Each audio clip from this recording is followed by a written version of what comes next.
샬롬 2025년 2월 13일 목요일의 더일 묵상입니다.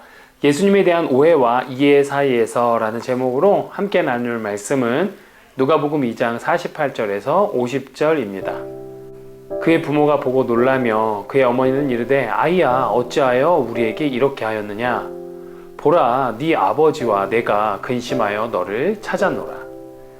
예수께서 이르시되 어찌하여 나를 찾으셨나이까 내가 내 아버지 집에 있어야 될 줄을 알지 못하셨나이까 하시니 그 부모가 그가 하신 말씀을 깨닫지 못하더라.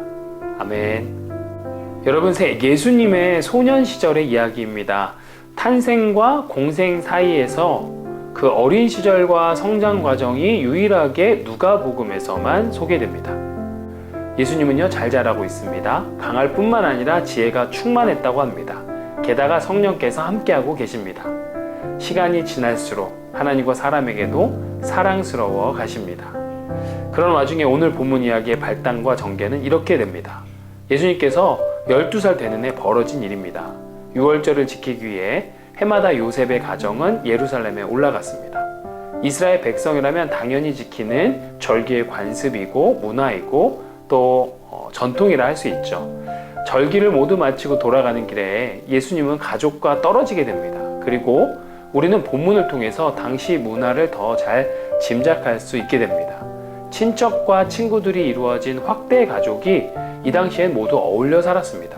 그렇기 때문에 그들은 서로 강한 신뢰의 관계를 구축할 수 있었지요. 이런 신뢰는 심지어는 수많은 순례객들이 쏟아져 나온 상황에서도 아들 예수가 항상 눈앞에 보이지 않는다고 걱정할 필요를 없게 만들었습니다. 그래서 요셉과 마리아는 예수가 그들의 동행 중에 당연히 함께 있다라고 생각한 거예요. 지금 우리가 살고 있는 이 시대와는 사뭇 다른 풍경입니다. 하지만 이어서 위기가 찾아옵니다. 시간이 지나 사람들이 뿔뿔이 흩어지게 되면서 비로소 예수의 부모는 예수가 그들과 함께 동행하지 않았다는 것을 알게 되었습니다. 그리고 그때서야 예수의 부모는 예수를 찾기 위해 다시 예루살렘으로 돌아갑니다. 그리고 이야기의 절정은요, 부모가 예수를 성전에서 만나는 순간입니다. 예수는 성전에서 율법 선생들과 토론하고 있었죠. 듣기도 하고 묻기도 하는 그 장면입니다.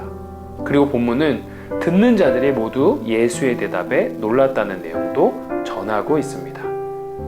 예수의 부모 역시 예수의 그러한 모습을 보며 놀란 마음을 가진 채 예수에게 말합니다. 아이야, 어찌하여 우리에게 이렇게 하였느냐? 보라, 네 아버지와 내가 근심하여 너를 찾았노라. 당연히 부모로서 해야 되는 이야기겠죠. 예수의 부모들은 한편으로는 야속한 마음을 품고 물었을 것입니다. 그런데 이 질문에 대한 예수의 대답이 우리를 참 혼란스럽게 합니다. 어찌하여 나를 찾으셨나이까? 내가 내 아버지 집에 있어야 될 줄을 알지 못하셨나이까? 여러분, 48절에서 마리아가 말하는 너의 아버지는 육신의 아버지인 요셉을 의미했다면 49절에서 예수가 대답하는 내 아버지는 하나님 아버지를 뜻하는 것이 분명합니다. 예수님이 대답한 아버지의 집은요, 다른 의미로도 이해할 수 있습니다. 아버지의 일이라고요. 그렇게 번역할 수도 있다는 거죠. 그럴 경우에는 제가 아버지의 일로 인해 바빴습니다. 그걸 모르고 계셨습니까? 정도로 이해해도 무리는 없을 것 같습니다. 어찌되었건 이야기는 예수의 이 대답을 부모는 깨닫지 못했다라고 하며 마무리하고 있습니다. 예수님의 어린 시절들의 이야기는요, 흥미롭지만 그 뜻을 파악하기가 참 쉽지는 않습니다. 우선 이 본문은요, 어린 예수의 의식 속에 하나님이 자신의 아버지라는 것과 하나님의 성전이 자신의 집이라는 사실, 하나님의 일이 자신의 일이라는 사실을 분명하게 의식하고 있었다는 것을 보여줍니다. 오히려 흐릿해진 것은 부모겠죠. 이미 수태고지, 그러니까 아기가 배에 있을 때, 그리고 탄생 이야기 속에서 계시를 받은 예수의 부모는요, 시간이 지나면서 그러한 예수님에 대한 의식이 점점 흐릿해진 인상을 오늘 보여줍니다. 그래서 많은 신학자들은요, 이 이야기를 좀 더 큰 틀에서 이해할 것을 제안해요. 누가복음의 전체 틀 속에서 예수에 대한 정체성에 대한 제자들의 무지는 반복됩니다. 특별히 누가복음 끝부분인 24장에서는 부활하신 예수님을 알아보지 못하고 엠마오로 가는 두 제자의 이야기가 소개됐죠. 결국 그들은 처음에는 알아보지 못했지만 낯선 남자의 가르침을 통해 그가 바로 예수라는 것을 늦게 알아차립니다. 그런데 오늘 본문 내용인 예수를 다시 찾은 부모와 24장의 엠마오의 두 사람의 이야기는 모두 잃어버렸다고 생각한 예수를 다시 찾는 이야기들입니다. 그 외에도요, 두 이야기에는 모두 예루살렘으로 돌아간다라는 공통점이 있죠. 그러하기에 오늘 이 이야기는 예수를 조금은 알지만 자기들의 예상과 달린 찾기 힘들다고 생각하는 사람들을 위한 이야기가 될 수 있다라는 거죠. 안면은 예수를 알고 있다고 생각하지만 예수의 부모처럼 예수가 우리와 함께 간다고 생각했지만 예수를 놓쳐버린 이들의 이야기로도 읽을 수 있다는 것입니다. 예수님은 예수의 부모나 엠마오로 가는 길에 두 사람이 기대한 대로 행동하고 말하지 않으실 수 있는 분입니다. 우리가 긴장을 풀고 그분을 이해했다고 생각하는 순간 그분은 우리가 의식하지 못하는 사이에 앞서가시거나 때로는 우리가 너무 빨리 가서 뒤에 계실 수도 있습니다.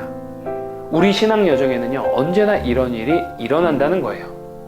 나의 이해를 중심으로 예수를 쉽게 단정짓는 일 말입니다. 예수님에 대한 나의 유한한 이해만이 전부인 것처럼 여기고 있다는 거예요. 살아계신 예수와의 살아있는 교제는 여러분 참 다채롭고 역동적입니다. 그래서 신앙의 여정에서 우리를 부르신 예수에 대한 이해가 날로 새로워지고 날로 깊어지는 것은 참 정상입니다. 그리고 그런 과정 가운데 우리는 그분의 발걸음에 우리의 보폭과 속도를 역동적으로 맞춰야 되는 거죠. 한편으로는 우리가 예수님을 너무 당연히 여기지 않은지 생각해 봐야 하는 거라는 거예요. 역동하시는 예수님을 멈춰있는 한 폭의 그림으로 취급하며 그것이 전부로 여기는 실수를 하지 않는지 돌아보길 원합니다. 우리 신앙에서 예수님에 대한 이해가 굳어지고 화석화되는 순간을 우리 경계했으면 좋겠어요. 그럴 때 우리는 예수의 부모처럼 어떻게 나한테 이럴 수 있습니까? 라고 따질 수 있다는 거예요. 그때 주님께서는 당신의 육신의 부모에게 그러셨던 것처럼 아니, 왜 몰랐습니까? 라고 반문하실지도 모릅니다. 늘 곁에 있었지만 그가 누구인지를 생각지 않았던 부모처럼 예수님을 늘 입에는 올리지만 그분이 내게는 어떠한 분이며 또 내게 어떠한 의미가 있는지를 생각하지 않는다면 우리는 그분을 잃은 자며 부활의 주님과 동행하면서도 슬퍼했던 제자들과 같은 자일숨을 그런 사람일 수도 있음을 자각하고 오늘도 아무쪼록 예수님과 실제로 동행하면서 내 생각보다 크신 예수님께 마음을 활짝 열며 활기찬 하루로 시작하시기를 주님의 이름으로 다시금 축복합니다. 여러분들 참 소중합니다. 우리 다음 시간에 만나요. 샬롬. 주님의 나라와 뜻이 나의 삶 속에 임하시며 주님 알기를 주만 보기를 소망해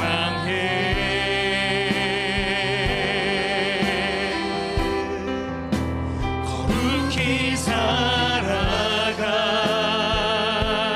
힘과 두려움 없는 믿음 주신